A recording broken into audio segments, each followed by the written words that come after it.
Assalamualaikum warahmatullahi wabarakatuh. Salam sobat hobi bola. H-2 menjelang laga timnas Indonesia melawan Bahrain dalam lanjutan kualifikasi Piala Dunia 2026 zona Asia di matchday ketiga. Tentu ya sudah tidak sabar pastinya kita ya menunggu untuk hari Kamis ini. Benar-benar sudah sangat tidak sabar menanti pertandingan laga tersebut. Dan di hari 2 kemarin, di latihan hari kedua, tentu para pemain sudah semuanya berkumpul kecuali Maarten Pas ya, memang masih dalam perjalanan pada saat kemarin.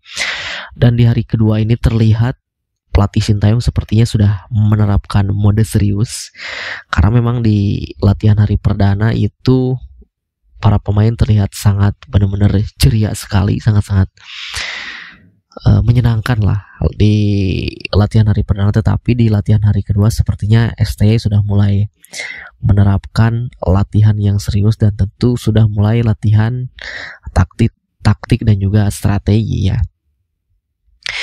Para pemain semuanya sudah berkumpul. Tentu pemain baru yang baru saja dinaturalisasi yaitu Miss Hilger juga Elano Renders juga sudah mulai bergabung.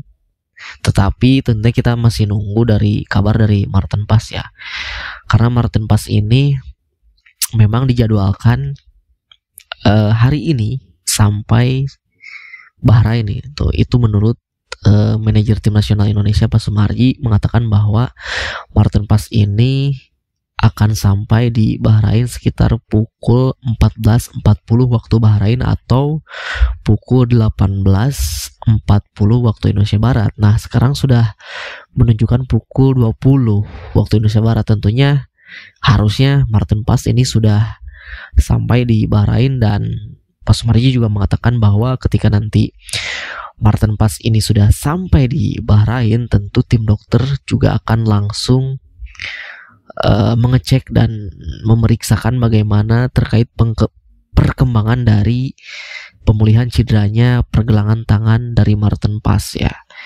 Karena memang kita tahu bahwa di pertandingan terakhir FC Dallas, Maarten Pas ini ikut bersama FC Dallas ke Portland tetapi tidak dimainkan ya, karena memang pelatih dari FC Dallas sendiri juga menyarankan bahwa Maarten Pas ini untuk fokus ke timnas Indonesia dan fokus juga pemulihan cederanya gitu. Tentu juga pastinya di balik layar tim dokter dari klub FC Dallas dan juga tim dokter dari PSSI timnas Indonesia pastinya berkomunikasi bagaimana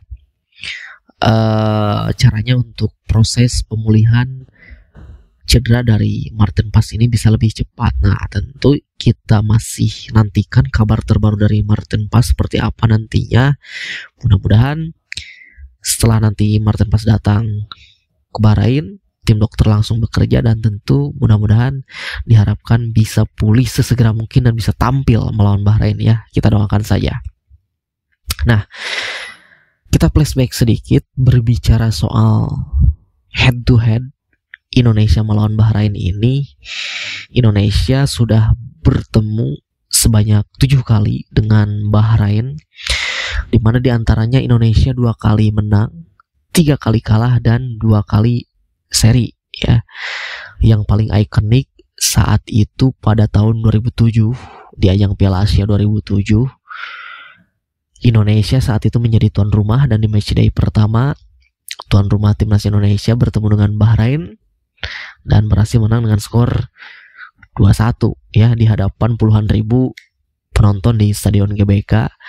Saat itu Budi Gol, Syular Piton dan Bambang Pamungkas menjadi aktor kemenangan bagi tim nasional Indonesia untuk mengandaskan tim nasional Bahrain. Tetapi 5 tahun kemudian setelah itu, tepatnya pada tahun 2012, timnas Indonesia kembali bertemu dengan Bahrain di ajang kualifikasi Piala Dunia 2014 di Brazil.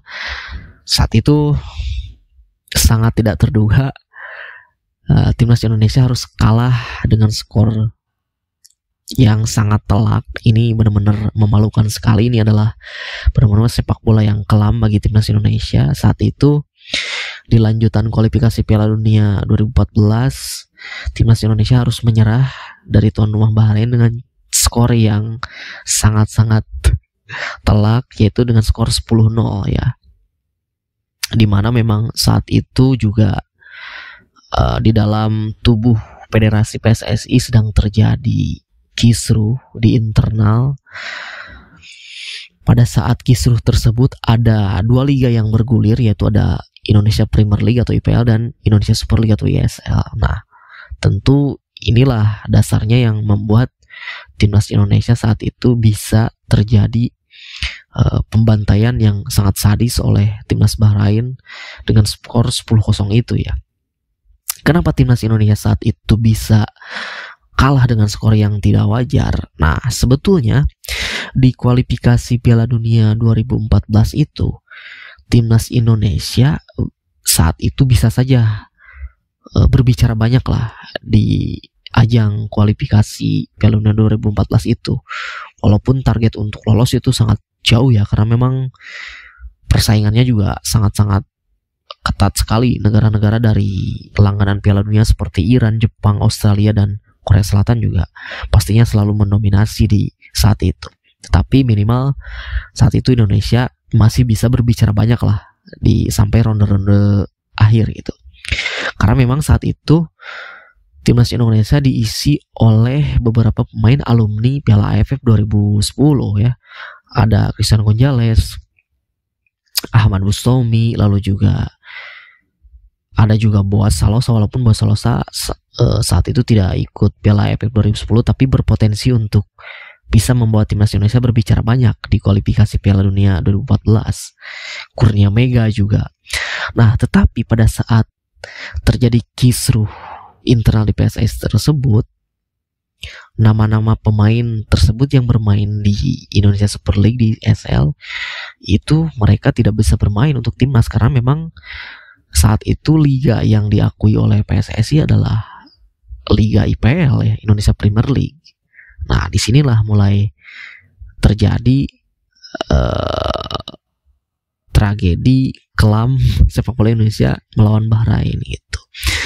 Jadi ada dua alasan kenapa timnas Indonesia saat itu bisa kalah dari Bahrain dengan skor yang tidak wajar. Yang pertama tentu yaitu dasarnya adalah terjadinya kisruh internal di dalam tubuh PSSI, terjadi dualisme.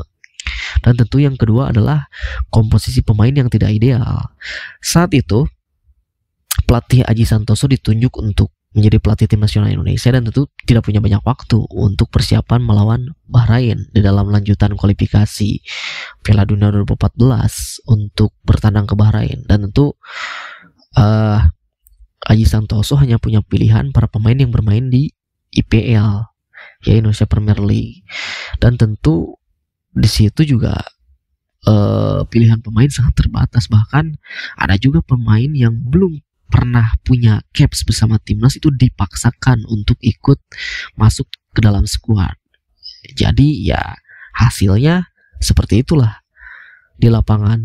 Akhirnya timnas Indonesia digasak oleh tuan rumah Bahrain dengan skor sangat tidak wajar 10-0, dan tentu juga ini menjadi sorotan dari bukan hanya dari publik tanah air, bahkan dari media-media luar negeri pun menyoroti pertandingan tersebut. Karena memang saat itu timnas Bahrain butuh kemenangan dengan skor yang harus banyak ya, minimal 9 gol untuk bisa Bahrain lolos ke babak selanjutnya. Dengan catatan saat itu Qatar harus kalah dari Iran ya kalau tidak salah.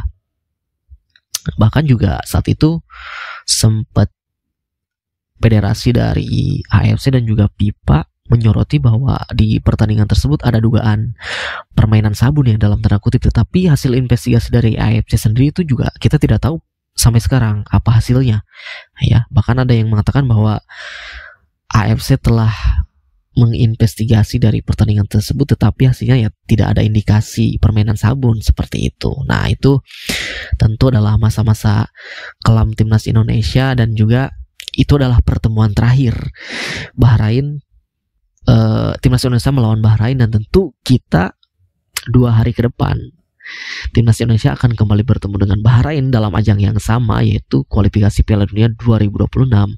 Dan tentu saat ini timnas Indonesia datang ke Bahrain dengan skuad yang berbeda, dengan timnas Indonesia yang berbeda, dengan diisi para pemain banyak yang bermain abroad di Eropa, banyak pemain diaspora. Tentu pemain Liga 1 pun juga kualitasnya sangat luar biasa di bawah Son Sintayong ya. Nah, tentu kita harapkan jangan sampailah terjadi seperti 12 tahun yang lalu ya, ketika tahun 2012. Tentu kita yakin dan kita pede bahwa timnas Indonesia di hari Kamis tanggal 10 nanti bisa meraih hasil 3 poin penuh melawan Bahrain, walaupun juga kita jangan menganggap remeh lawan, karena hati-hati nih, Bahrain juga jika kita melihat pertandingan mereka melawan Australia, wah luar biasa, mereka benar-benar bisa mendikte, bisa memperlambat permainan dari Australia ya, sehingga mereka dengan cara yang mereka bermain drama, mengulur waktu, benar-benar mereka gampang memprovokasi lawan, dan sehingga wasit pun bisa ikut terpancing untuk bisa mengeluarkan keputusan-keputusan dan mengeluarkan kartu bahkan ya. Nah, itu mungkin yang mesti diwaspadai oleh timnas Indonesia ya. Itu ya, mungkin itu saja video saya kali ini, dan tentu kita nantikan perkembangan dan persiapan timnas Indonesia dalam 2 hari ke depan seperti apa ya. Itu saja dari saya, terima kasih, sampai jumpa lagi di video selanjutnya.